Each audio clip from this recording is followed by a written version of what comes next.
We've got a new t-shirt on dftpa.com celebrating my adventurous knight character Mortimer and his wonderful tendency to roll natural ones at awkward moments. Buy it now to show the world your own close relationship with failure.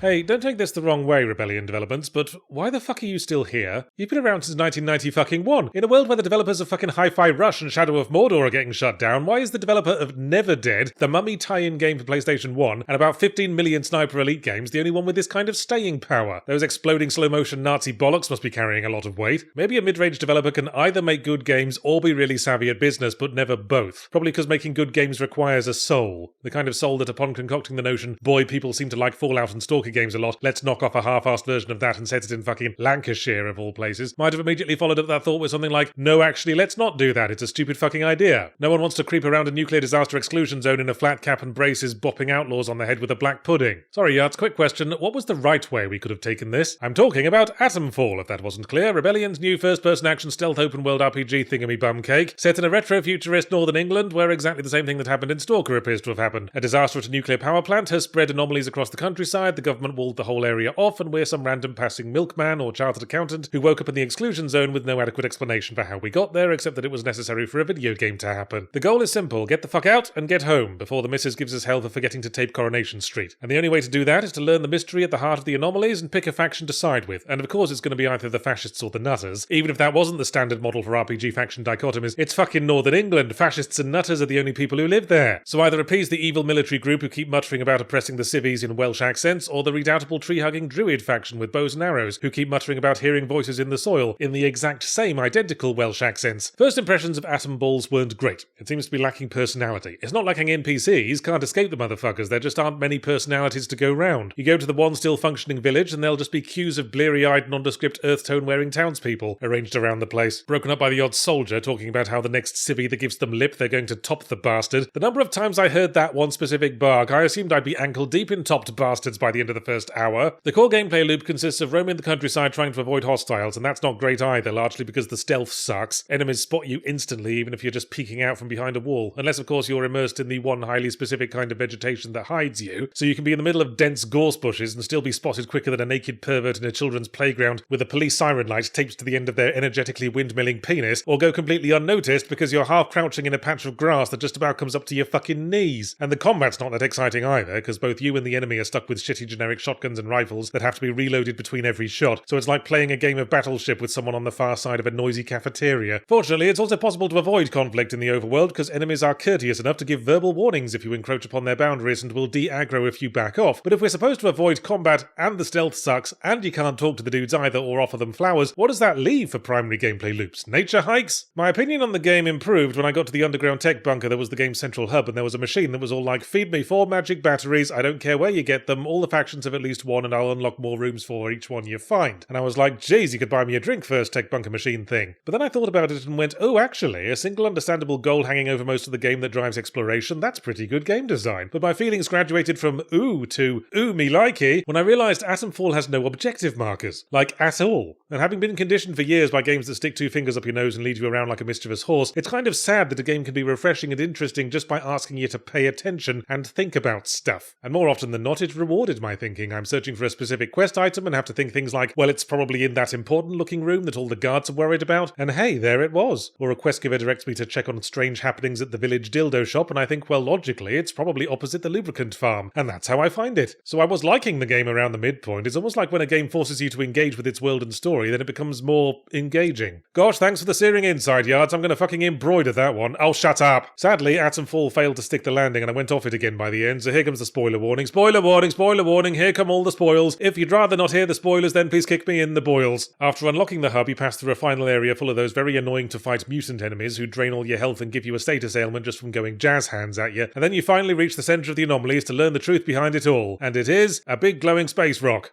At which point we put our hands on our hips, go, yep, figured it'd be something like that, then bugger off home. Well, it depends who you're sucking up to. Some factions ask you to destroy it, some ask you to take a sample, some say destroy it and take a sample, not in that order obviously, but it just changes what levers you have to pull. And that's it. No boss fights besides some generic enemies to avoid. No last minute twists where it turns out the meteor was your mum the whole time. Just be off with you now. Guess this is one of those journey over the destination situations, since the destination is just a slideshow and voiceover before the credits that gives us a very unsatisfying summary of what happened next and tries to go all Psycho Mantis on us and analyse our playstyle. Not very well. Ooh, you talk to people a lot. Well, yeah, it's an RPG, where you have to listen to what people say to know where to go. What else could I have done? Stick black puddings in their gobs?